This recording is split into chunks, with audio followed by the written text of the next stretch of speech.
paz do Senhor, pessoal. Estamos aqui iniciando o nosso podcast Pode no Monte.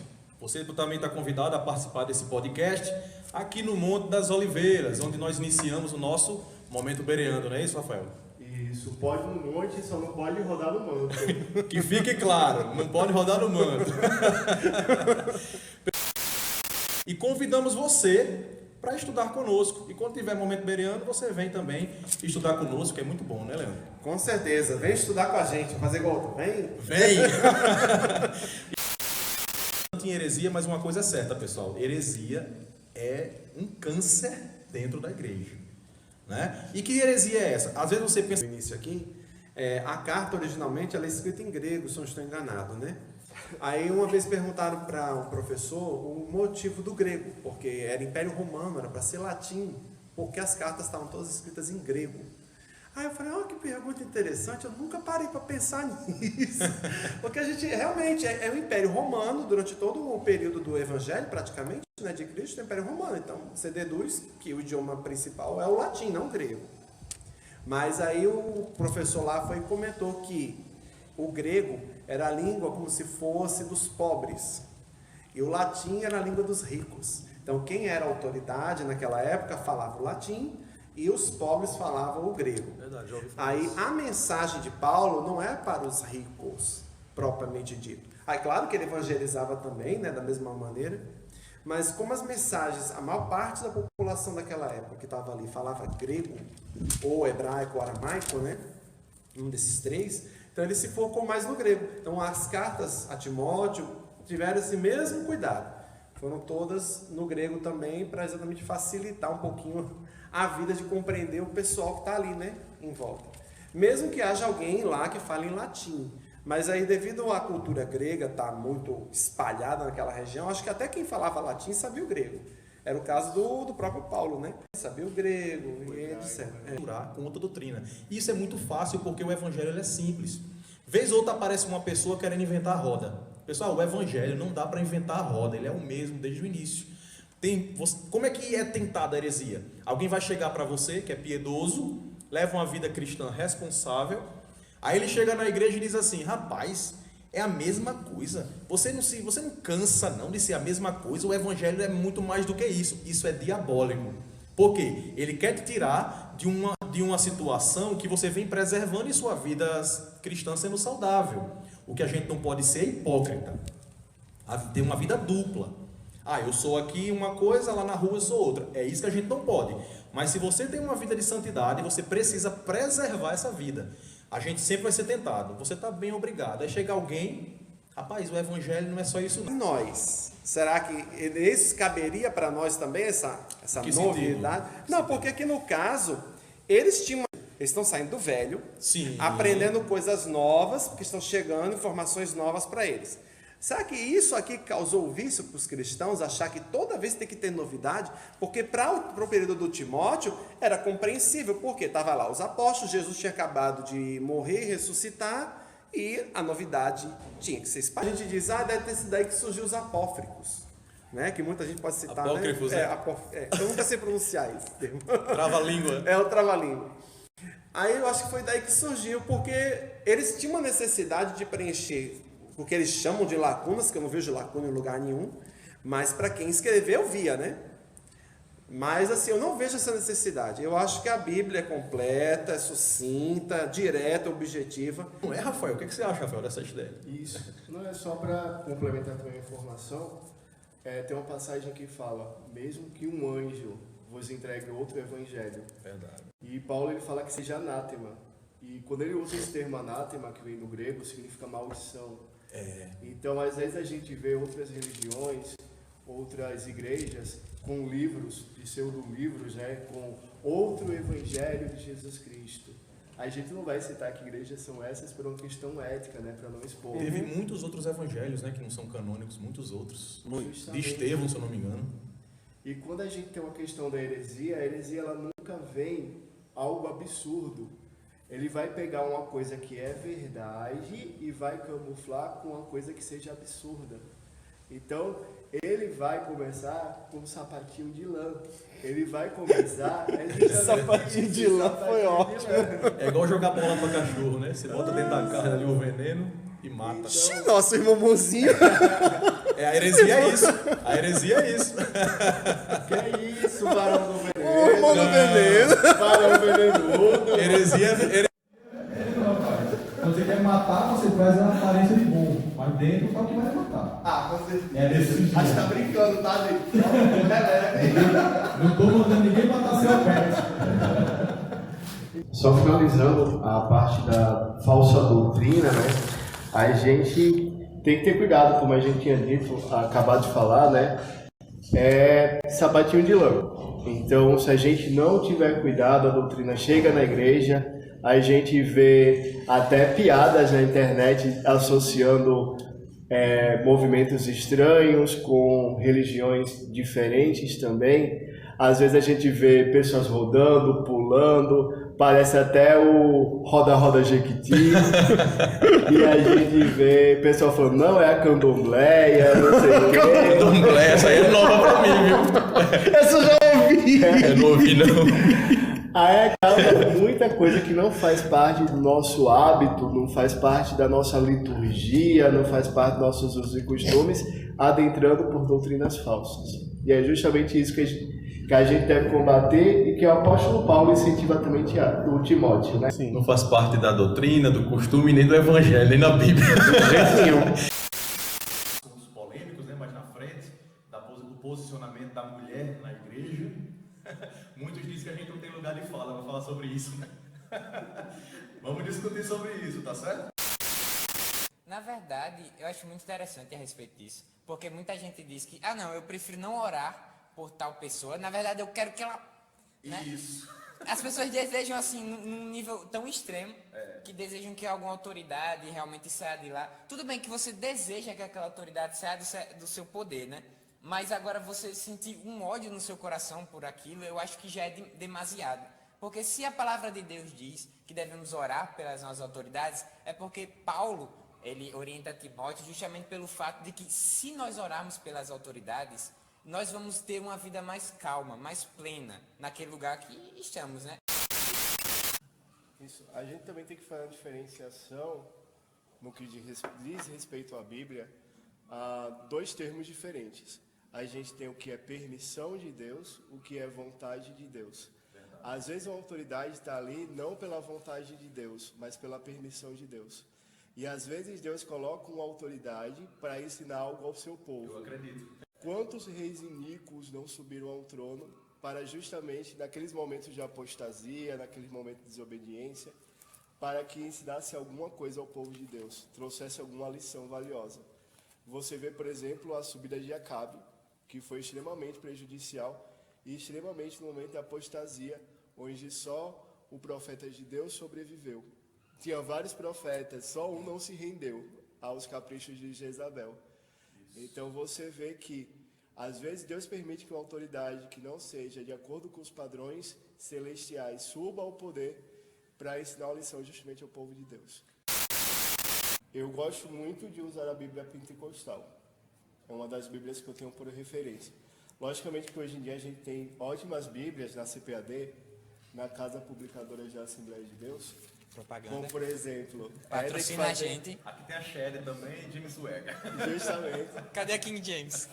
CPAD já pode ficar, deixa, né, para uma futura publicidade para o canal. Essa daqui é da Assembleia de Deus, ó. Só que tá apagado. Desculpa. Tá bom, mas apagou, não usei capa. Fazendo uma síntese de tudo, né? A gente vê que oração é como se fosse uma chave que abre muitas portas, né? É a chave mestra. Você abre uma porta, abre outra, tudo com a mesma chave, né? Que é a oração. Eu acho interessante a respeito dessa oração, né? Porque, tipo, parece que é agradável ao Senhor que nós oremos não só por nós mesmos, mas pelos outros, tá? Agora a questão é, de que forma você está orando, né? Você está orando porque, vou orar aqui para Deus para que o Senhor ajude o nosso país, ajude nossa cidade, ajude aqui, não sei o quê. Ou eu vou orar, não, Deus, eu quero isso, eu quero aquilo, me dê carro, me dê... Você vai orar só para pedir? Ou você vai orar para conversar com Deus? Você vai orar pelas coisas que são certas? Porque Deus, ele não se agrada de uma oração que é só pedir. Porque isso não é só conversa. Isso é pedir. Eu quero pedir, você não está orando, você não está tendo um diálogo com Deus, né? Mas quando você tem um diálogo com Deus, um desenvolvimento, eu acho que isso realmente faz com que as coisas mudem, né? Pronto, acho que é onde isso que eu queria chegar, que oração faz as coisas mudarem. Tira as coisas do estado de inércia, sabe? E a gente vê aqui que Paulo orienta a Timóteo a dizer para essas mulheres que agora são crentes, são cristãs, a não mais buscarem uma adoração de forma extravagante, no forma de se vestir, mas de uma forma espiritual, porque Deus é espírito, e Paulo orienta a Timóteo a buscar a Deus de forma espiritual, com modéstia no traje, com modéstia de se vestir, com modéstia de falar, em tudo, até porque eles não adoram, elas, né, não adoram mais a deusa Diana como adoravam antes, como vestimentas extravagantes, pérolas e tudo mais, mas agora adoram ao Deus dos espíritos, né? Então, esse é o contexto que traz a respeito das vestimentas. Aproveitando já o ensejo, a primeira parte é que eu vi em algum local que a sociedade de Éfeso era uma sociedade matriarcal. Ela tinha características matriarcais. Ela era uma sociedade que era feita para mulheres. Não estou dizendo que isso seja ruim, mas ela tinha essa característica específica. Isso explica muita coisa. Então, justamente, e o que acontece? A sociedade de Éfeso, Éfeso ficava na Ásia Menor, era uma colônia grega, ela tinha influências do helenismo, aí você vê as concepções helenísticas de sociedade que diferiam da judaico-cristã. Questão de rito de culto, questão de valores, questão de sociedade, questão da introdução, por exemplo, da filosofia e abandono das crenças. Papéis. O homem tem um papel de liderar, a mulher tem um papel de cuidar. Se você jogar o papel de liderança para a mulher, ela vai ter que cuidar e liderar ao mesmo tempo, fica sobrecarregada. Exatamente, é isso que eu estou falando. A gente está dizendo aqui, não está falando de papéis, a gente está falando de liderança. A gente está falando de liderança. Liderança, porque papéis todos têm no reino. Todos têm. Então o que acontece? A mulher, ela tem o seu papel que é fundamental. Sem a mulher o homem não vive. Entendeu? Mas a liderança, ela é um fardo pesado para a mulher. As pessoas aí, elas jogam na mulher um fardo, elas abraçam, não administram a família, viram uma mulher estressada, uma mulher menos feliz, simplesmente para dizer para a sociedade, eu consigo fazer o que um homem faz. E não é isso que Deus quer para mim. As mulheres se ataviem em trajes honestos, com pudor e modéstia. A palavra pudor, ela vem do grego aidos, que significa vergonha em exibir o corpo. Então, uma das coisas que a gente pode tirar é o seguinte: com que intenção eu estou vestindo essa roupa? Qual é a intenção ao vestir essa roupa? Tem um trecho de um filósofo que é da área mais moderna, que ele fala justamente sobre modernidade líquida, e na parte de relacionamentos líquidos ele fala assim, que às vezes você se expõe nas redes sociais como se fosse mercadoria. E quando você coloca a sua foto enquanto mercadoria, você quer passar uma mensagem através daquela foto. Então a menina que coloca uma foto, um semi-nude lá, coloca uma foto, que mensagem ela está querendo transmitir através daquela imagem? Qual é aquela mensagem? Outra coisa, imagem também faz parte do repertório que a gente chama de identidade visual. Então, o hipster, ele vai se vestir como hipster, para que todo mundo que veja inclua ele nesse grupo de hippie, dos hippie, né? Uma pessoa que seja um funkeiro vai se vestir como funkeiro, o metaleiro vai se vestir como metaleiro, e o crente, obviamente, vai se vestir como crente.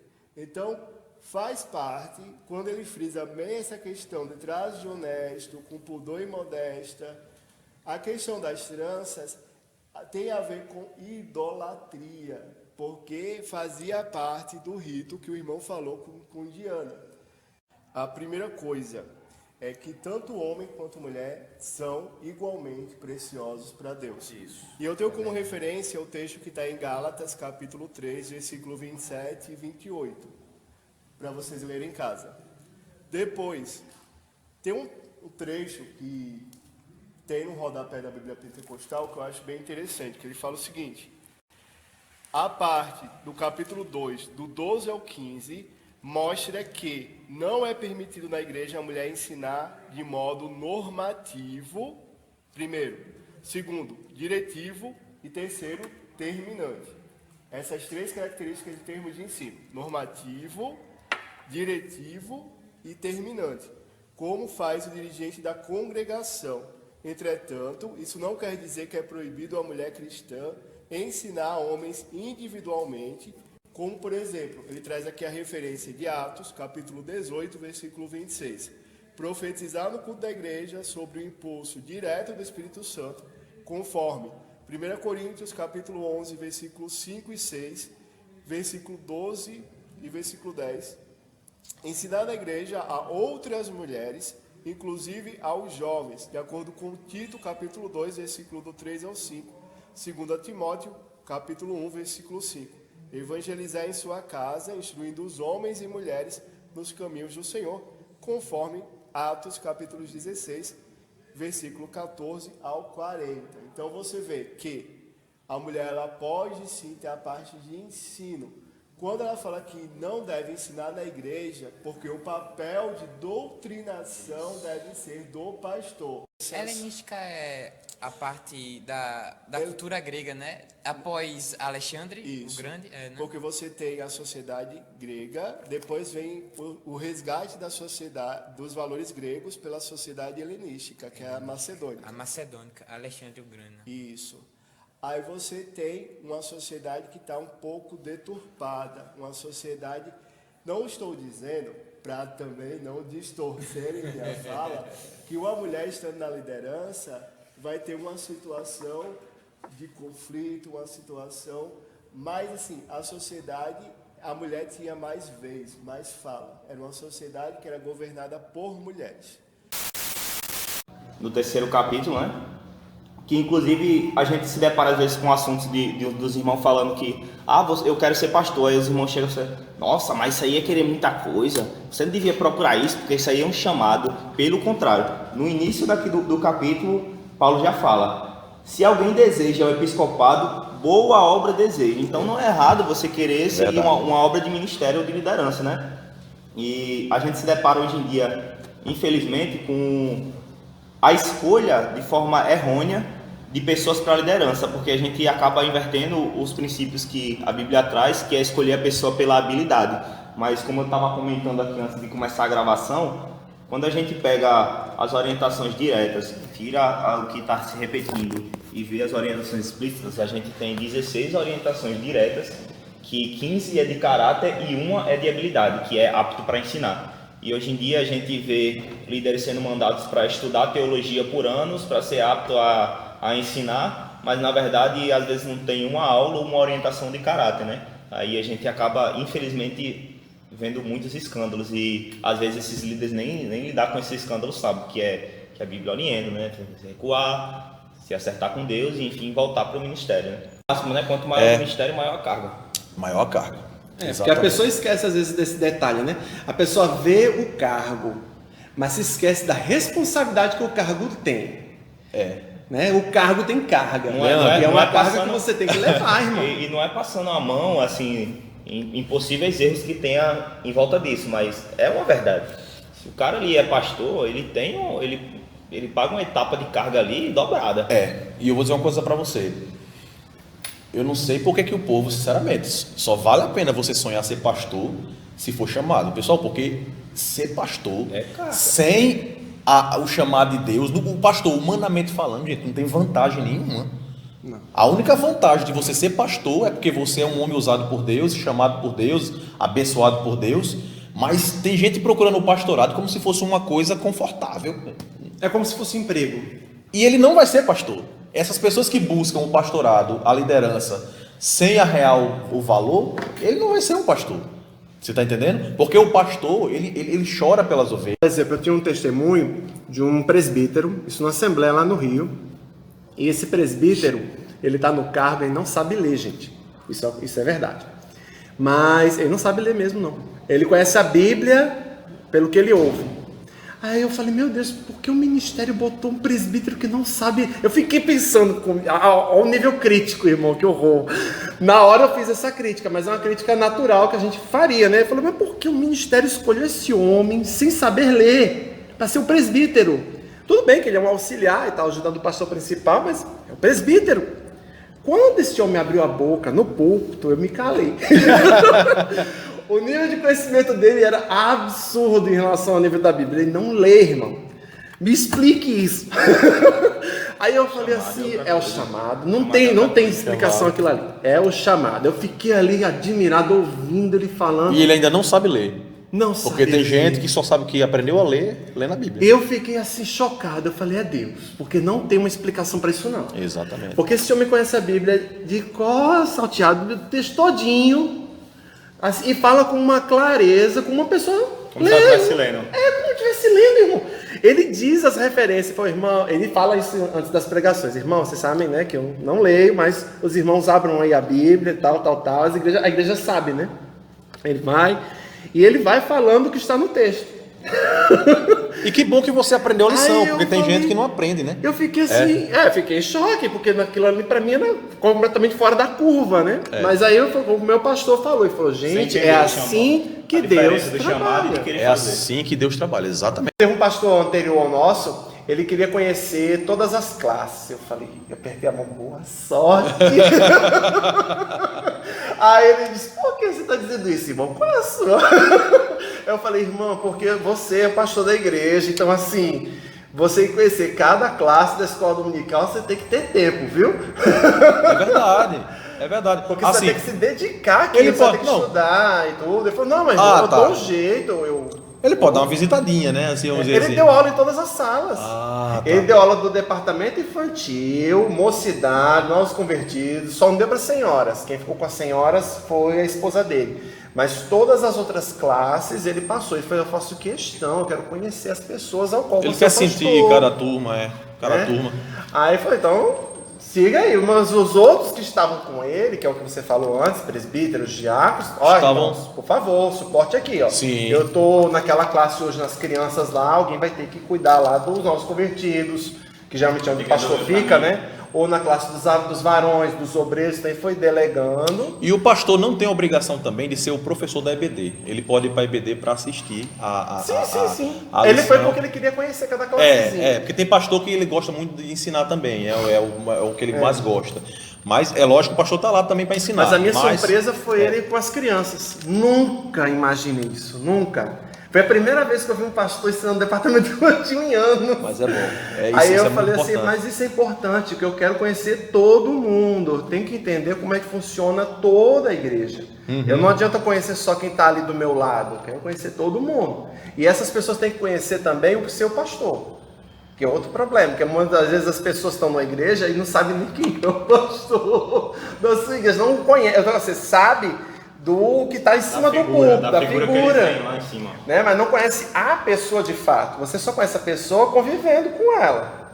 Eu quero agradecer a presença, mais uma vez, honrosa do irmão Leandro, do irmão Everaldo, trazendo aí as suas contribuições enriquecedoras. É um prazer sempre a gente estar aqui falando da palavra de Deus. Quero agradecer a Lucas aí na filmagem, a equipe de suporte, né? A equipe organizacional aí. E pessoal, muito obrigado por vocês estarem assistindo esse vídeo. Como é que é? Curta, comente e compartilhe. Ajuda a gente aí, pessoal, a divulgar esse trabalho. E queremos vocês aqui no Momento Bereano para estudar a Bíblia com a gente. Tá E certo? também se inscrevam. Se inscrevam, é verdade. Se inscrevam, pessoal. Vamos crescer esse trabalho aí. Que Aperta o sininho. esse trabalho não é meu, esse trabalho não é de Leandro, nem de Everaldo, nem de Lucas. Esse trabalho é um trabalho de Deus e é da igreja, não é nosso. Tá certo? Faz parte do reino esse trabalho e que a gente venha alcançar vidas com esse trabalho. A paz do Senhor! A paz do Senhor, gente.